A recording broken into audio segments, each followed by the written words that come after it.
하나님의 말씀 함께 봅니다. 빌립보서 3장의 말씀입니다. 빌립보서 3장 13절부터 16절까지의 말씀입니다.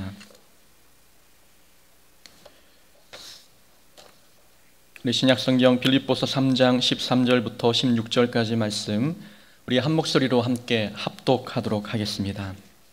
함께 읽습니다. 형제들아, 나는 아직 내가 잡은 줄로 여기지 아니하고 오직 한 일, 즉 뒤에 있는 것은 잊어버리고 앞에 있는 것을 잡으려고 표대를 향하여 그리스도 예수 안에서 하나님이 위에서 부르신 부름의 상을 위하여 달려가노라. 그러므로 누구든지 우리 온전히 이룬 자들은 이렇게 생각할지니, 만일 어떤 일에 너희가 달리 생각하면 하나님이 이것도 너희에게 나타내시리라. 오직 우리가 어디까지 이르렀든지 그대로 행할 것이라. 아멘. 오늘 본문 말씀 통해서 표대가 되어주는 사람, 표대가 되어주는 사람이라는 제목으로 말씀 함께 나눕니다. 한 트럭 운전수가 길을 잘못 들어 험준한 길로, 산길로 들어섰습니다. 길은 좁은 외길이었고 바로 옆은 낭떠러지였지요. 운전수는 트럭을 몰고 좁은 길을 무사히 빠져나갈 수 없을 것 같아서 두려웠습니다. 자칫 잘못하면 낭떠러지로 떨어질 것 같고 중간에 길이 더 좁아지면 오도 가도 못할 판이었습니다.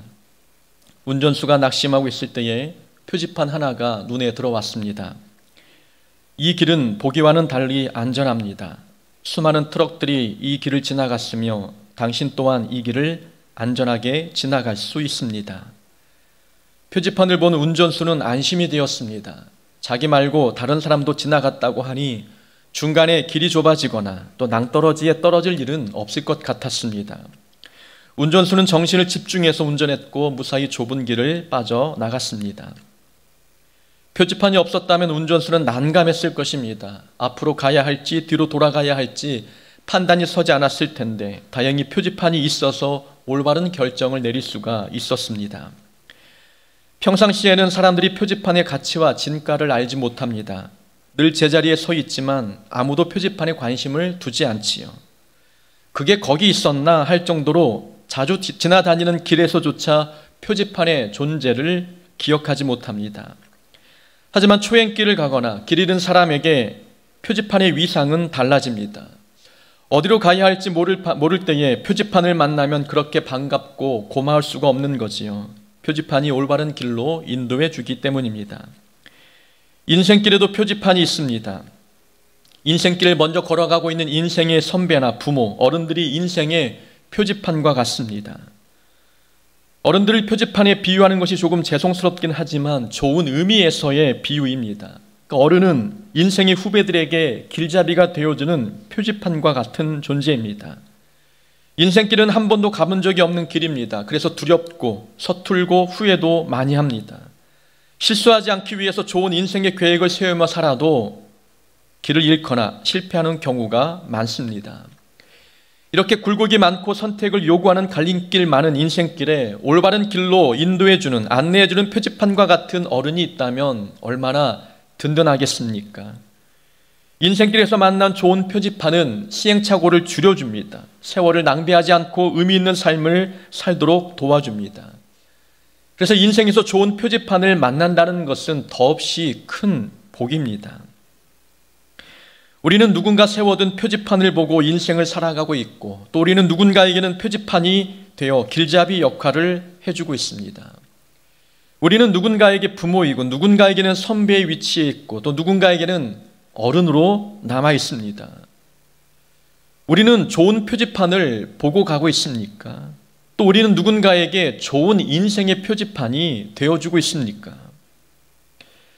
자녀는 부모의 등을 보고 자란다라는 말이 있습니다. 자녀는 부모가 하는 말투와 인성, 가치관을 닮아간다는 뜻이지요. 부모가 똑바로 걸어가면 자녀도 똑바로 걷고, 부모가 옆으로 걸으면 자녀도 옆으로 걸어갑니다. 자녀가 부모의 삶을 닮아가니 부모는 자녀에게 표지판입니다. 자녀가 부모가 남긴 발자국을 그대로 밟고 따라간다면 부모는 더 좋은 표지판이 되기 위해서 자기 삶에 대하여 진지하게 고민해 보지 않겠습니까? 며칠 전 자녀들이 영화를 보고 있었습니다. 옆에서 지켜보니 유품 정리사에 대한 영화였습니다. 어느 아파트의 노부부가 자살을 했습니다. 금실이 좋은 부부였는데 할아버지는 췌장암 말기였고 할머니는 질병으로 요양병원에 오래 입원해 계셨습니다. 할아버지는 아파트 경비를 하면서 아내의 병원비를 마련했습니다. 그런 할아버지가 해고당하면서 형편이 어려워졌지요. 삶이 막막했는지 노부부는 두 손을 꼭 잡은 채 다량의 수면제를 복용하고 세상을 떠났습니다. 유품 정리사가 노부부 집에서 유품을 정리하고 있을 때에 동네 꼬마들이 유품 정리사를 보고 조롱 섞인 말로 이야기합니다. 아저씨는 시체 치우는 사람이에요? 조롱 섞인 말에 유품 정리사는 어이가 없었습니다. 근데 꼬마들 뒤에서 서 있던 엄마들이 한술 더 뜹니다. 아니, 집값 떨어지게 왜 자살을 하고 그래? 부모를 보니까 자녀의 언행이 이해가 되었습니다. 자녀들은 나쁜 표지판을 보고 걸어가고 있었습니다. 보고 배운 거지요. 우리가 어떤 표지판이 되느냐에 따라서 우리를 보고 따라오는 사람의 인생은 잿빛이 되기도 하고 장밋빛이 되기도 합니다. 부모와 자녀에게만 적용할 수 있는 말이 아닙니다. 교회 안에서 목회자와 성도 그리고 항존직과 평신도의 관계에서도 이 모습, 이 내용이 적용될 수가 있습니다. 신앙생활에서 표지판의 역할은 더욱더 중요합니다. 어떤 표지판을 보고 신앙생활을 하느냐에 따라 생명과 죽음으로 나뉘기 때문입니다. 그래서 믿음의 선배나 신앙의 연륜이 많은 분들의 역할이 중요합니다. 그분들은 믿음의 후배들에게 표지판과 같은 존재이기 때문입니다. 신앙은 말로 배우지 않습니다. 신앙 선배의 삶을 보고 배웁니다. 예배 생활과 헌금 생활과 기도 생활, 이 모든 것은 표지판 역할을 하고 있는 신앙의 선배를 보고 배웁니다. 그래서 교회 안에서 삶으로 보여주는 신앙의 표지판 역할을 하는 사람들이 많을수록 그 교회는 건강해집니다. 신기한 것은 늘 다투는 교회는 세대가 바뀌어도 다투고 화목한 교회는 리더십이 바뀌어도 늘 화목합니다. 이런 차이는 표지판 때문입니다. 고장난 표지판을 보고 가느냐 아니면 좋은 표지판을 보고 가느냐, 여기에 따라 교회의 분위기가 달라집니다. 이스라엘이 남과 북으로 나뉘었을 때에 북이스라엘에는 하나님 보시기에 악한 왕이 많았습니다. 악한 왕이 많은 이유는 길잡이 역할을 하는 표지판이 잘못된 길로 인도했기 때문입니다. 악한 왕들이 길잡이로 삼은 표지판은 아합 왕이었습니다. 북이스라엘 땅에 우상 숭배가 관영하도록 만든 왕이 바로 아합이었지요. 악한 왕이 등극할 때마다 성경은 이렇게 언급했습니다. 그가 아합의 집을 따랐고 그가 아합의 길을 따랐고. 잘못된 표지판을 보고 신앙생활을 하니 백성들은 하나님 보시기에 악한 열매를 맺을 수밖에 없었습니다. 표지판이 잘못되니 보고 따라오는 왕도 함께 망하게 된 것입니다. 신앙에 좋은 표지판이라 말할 수 있는 사람을 꼽으라면 단연코 바울을 뽑을 수 있습니다. 빌립보서 4장 9절의 말씀입니다. 너희는 내게 배우고 받고 듣고 본 바를 행하라. 그리하면 평강의 하나님이 너희와 함께 계시리라. 바울은 빌립보 교인들에게 자신 있게 이야기했습니다. 너희는 나에게 배우고 받고 듣고 본 바를 행하라. 바울은 가르쳤고 베풀었으며 삶으로 보여줬다는 말입니다. 삶으로 보여줬다는 것은 직접 신앙의 표지판이 되어 자신을 보고 따라 살게 하도록 했다는 것입니다. 바울은 자신을 보고 따라오면 하나님과 동행하는 삶을 살 수 있다고 이야기합니다. 그만큼 자신이 올바른 길을 가고 있다는 확신이 있었습니다. 빌립보서 3장 17절에도 말씀합니다. 형제들아, 너희는 나를 본받으라. 바울의 고백에는 영적 자신감이 묻어 있지 않습니까? 너희는 나를 본받으라. 나를 본받으면 하나님과 동행하는 삶을 살 수 있다라고 자신 있게 이야기합니다. 우리의 신앙생활은 어떻습니까? 누군가에게 본이 되는 삶이 되고 있습니까? 우리는 누군가에게 영적 표지판이 되고 있는데 우리는 다른 사람의 신앙생활에 도움이 될 만큼의 좋은 표지판이 되고 있습니까? 목사는 성도에게 영적 표지판이고 교사는 학생들에게 영적 표지판입니다. 항존직은 평신도에게, 교회 원로 되시는 분들은 신앙의 후배들에게 신앙의 표지판입니다. 저분처럼 신앙생활하면 되겠다. 저분처럼 예수 믿으면 되겠구나. 누군가 우리를 보고 이렇게 이야기한다면 우리는 신앙생활을 아주 잘하고 있는 것입니다. 오늘 설교 제목이 표대가 되어주는 사람입니다. 바울이 말하는 표대는 하늘의 상급이고 구원이며 하나님의 나라입니다. 그러나 하늘의 상급과 구원과 하나님 나라는 눈에 보이지 않죠. 손에 물리적으로 잡히지 않습니다.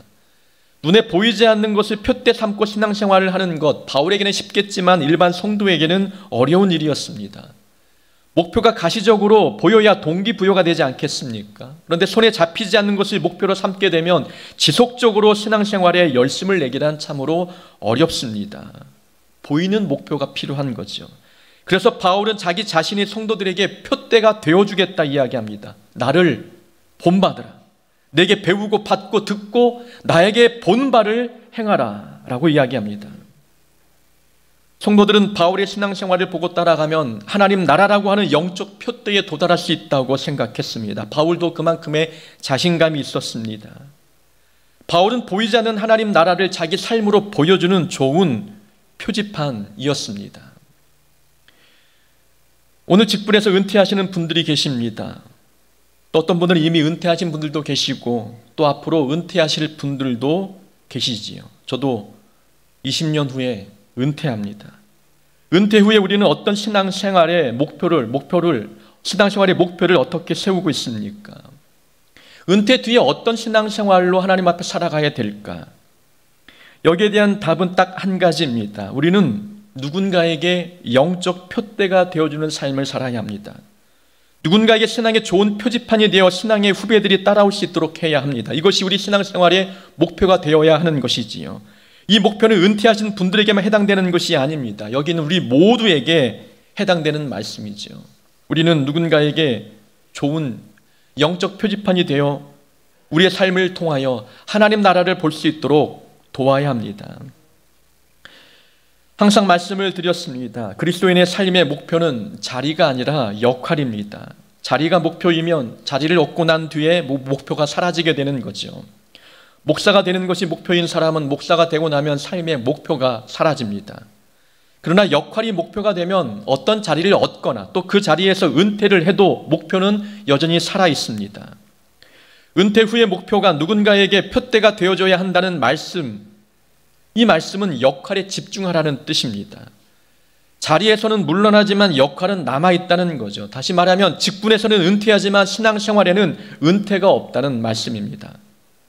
누군가에게 표지판과 같은 삶이 되기 위해서는 은퇴 후에도 신앙의 훈련은 계속되어야 합니다. 기도하고 말씀에 순종하면서 영적 성숙을 이루어야 합니다. 아직 우리는 그리스도를 닮기에는 너무나 부족하고 연약합니다. 계속 성화의 단계를 밟아가야 하는 거죠. 신앙의 후손들에게 좋은 표지판이 되려면 신앙생활의 고삐를 은퇴 이후에도 늦추지 말아야 합니다.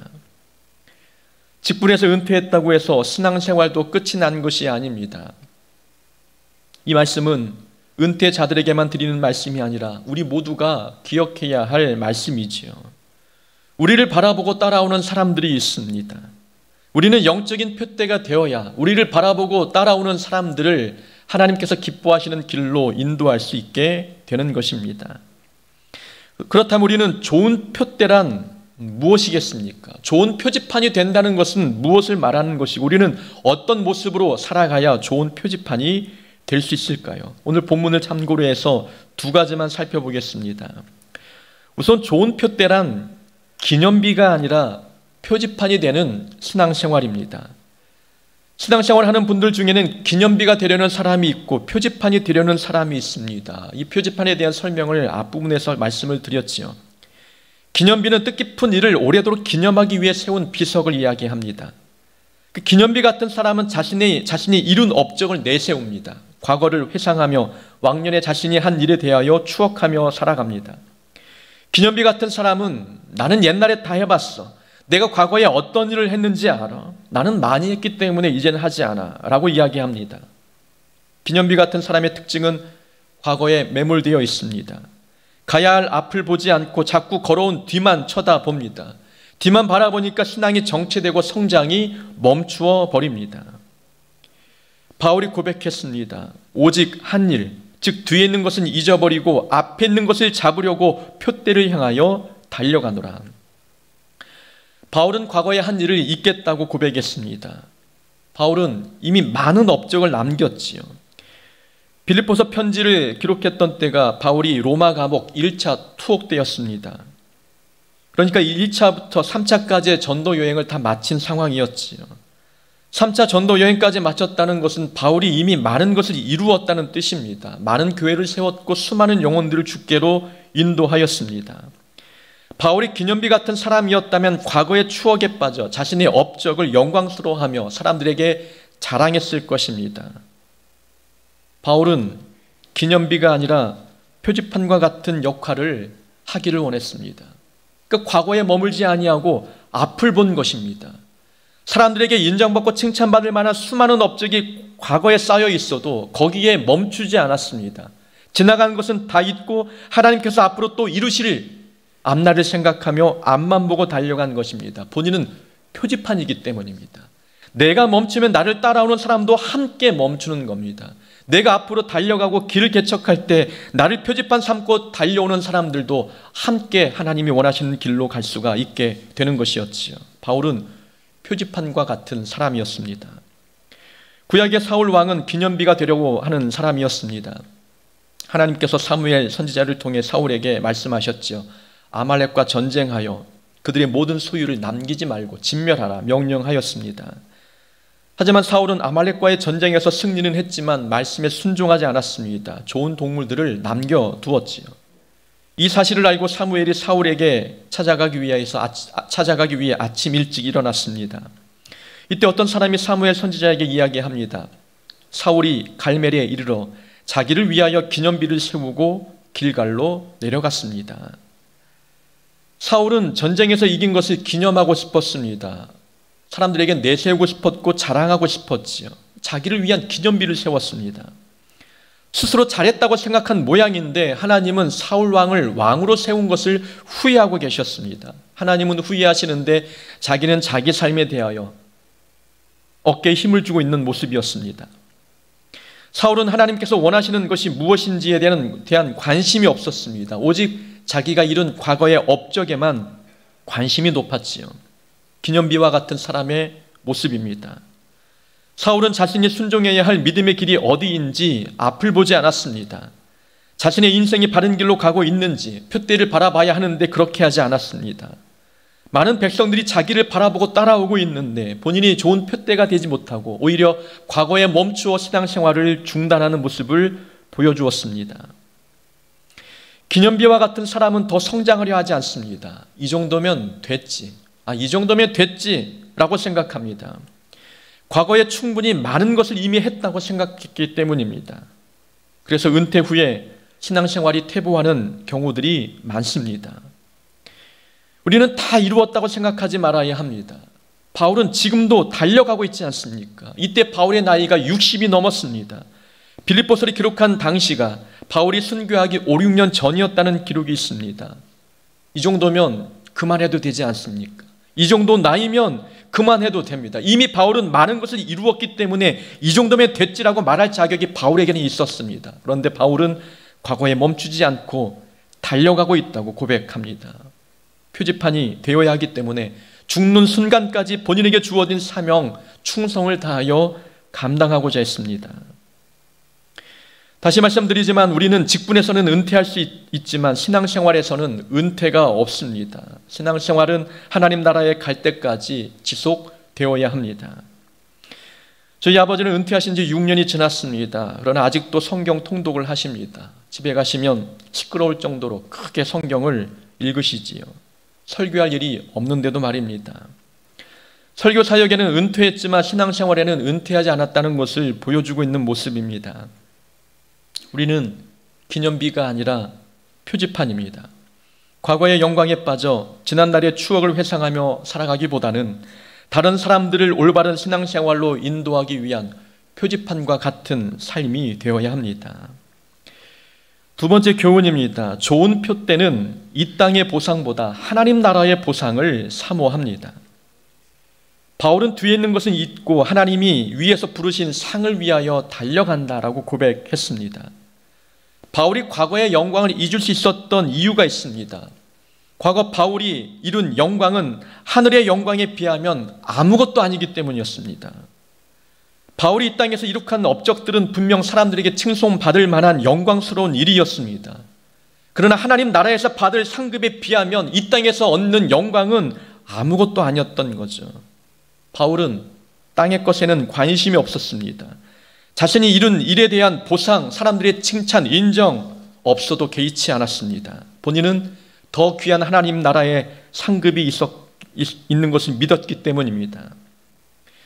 바울이 대접받고 싶었고 또 지금까지 일한 일에 대한 보상을 얻고 싶었다면 바울은 편하게 자기가 개척한 교회에서 담임 목사로 섬기면 되었습니다. 세운 교회도 많으니 그 중에 마음에 드는 교회 하나 골라서 평생 사역하면 편한 일이었습니다. 사람들에게 인정받고 칭찬받으니 얼마나 기분이 좋겠습니까? 하지만 사람에게 인정받고 보상받는 것은 바울이 원하는 삶이 아니었습니다. 바울은 하나님 나라에서 받을 상급에 온 마음이 빼앗겼습니다. 바울의 이런 모습은 성도들에게 좋은 신앙 교육이 되었지요. 14절과 15절을 현대인의 성경으로 읽어드리면 내용이 이렇습니다. 그리스도 예수님 안에서 하나님이 위에서 나를 부르신 부름의 상을 얻으려고 목표를 향해 달려가고 있습니다. 그러므로 믿음이 성숙한 사람들은 모두 이와 같은 생각으로 살아야 합니다. 바울은 성도들에게 하나님 나라에서 받을 상급을 기대하라고 가르치고 있습니다. 우리가 거할 것은 하나님 나라이기 때문인 거죠. 바울은 말로만 하나님 나라의 상급을 기대하십시오라고 말하지 아니하고 본인이 직접 과거의 영광을 잊고 하나님 나라의 상급을 바라보는 삶을 살았습니다. 영적 리더가 그런 삶을 사니까 따라오는 성도들도 하나님 나라의 상급을 기대했습니다. 이 땅에 대한 보상과 칭찬 기대하지 않았습니다. 좋은 표대는 땅의 영광보다 하나님 나라의 상급을 소망합니다. 영적 리더가 하나님 나라의 상급을 소망할 때 성도도 그 모습을 보고 배우는 거죠. 말로만 말하지 않습니다. 한국 교회가 위기에 빠지는 때가 있습니다. 교회 건축할 때, 항존직 선거할 때, 담임 목사 청빙할 때, 그리고 담임 목사 은퇴할 때, 이때가 한국 교회가 가장 시험에 들기 쉬운 때입니다. 특별히 목사 은퇴 시기에 시험에 드는 교인들이 많습니다. 은퇴 예우에 대한 문제, 다시 말하면 곧 돈 문제 때문입니다. 세상 사람들도 직장에서 은퇴할 때 받기 어려운 은퇴금을 목사가 요구할 때가 많습니다. 그동안 수고했던 공로를 보상받고 싶은 마음인 거지요. 제가 모셨던 목사님은 은퇴할 시기가 다가오니 먼저 은퇴하신 친구 목사님을 설교 강사로 초빙하셨습니다. 강사 목사님은 당신이 은퇴할 때 교회로부터 얼마를 받았는지 이야기하셨습니다. 금액을 듣고 저는 깜짝 놀랐습니다. 굉장히 많았기 때문이죠. 그런데 강사 목사님은 교회에서 너무 적은 금액을 제시했다며 섭섭해 하셨습니다. 성도들이 이야기합니다. 저 말하게 하려고 강사를 초빙했냐라며 수군거렸지요. 개척해서 30년 동안 목회했던 목사님의 공든탑이 한순간 무너져 버렸습니다.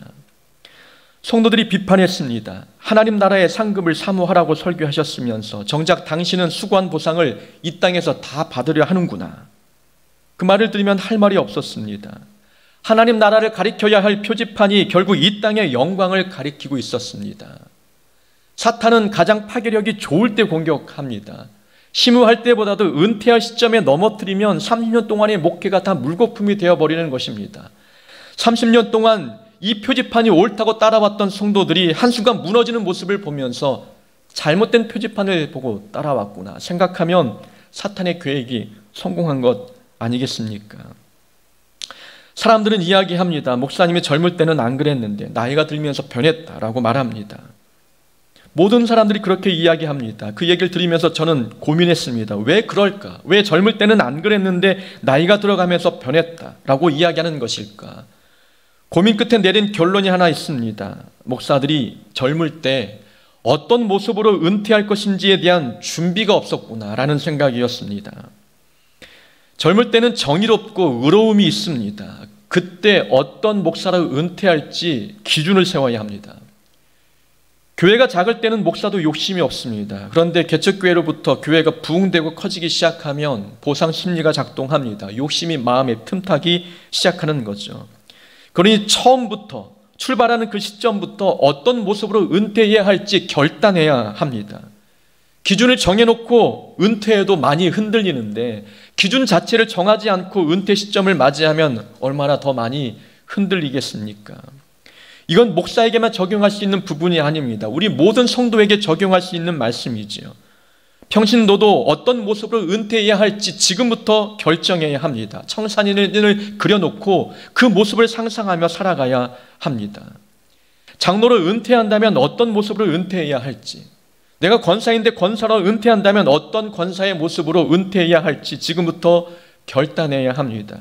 저는 어떤 모습으로 은퇴할지 마음으로 작정해 놓고 있습니다. 우리는 세 가지를 생각해야 합니다. 하나님 나라의 상급을 사모하자. 나는 해야 할 일을 한 것뿐이다. 하나님과 교인들에게 어떤 존재로 기억될 것인가? 이 세 가지의 질문에 답하면서 어떤 모습으로 은퇴할지에 대한 계획을 세워야 합니다. 하나님 나라의 상급을 사모하자. 나는 내가 해야 할 일을 한 것뿐이다. 하나님과 교인들에게 어떤 존재로 기억돼야 하는가? 이것만 기억한다면 우리가 어디에 목표를 두고 살아야 하는지 답을 얻을 수가 있습니다. 우리는 하나님 나라의 상급을 기대해야 합니다.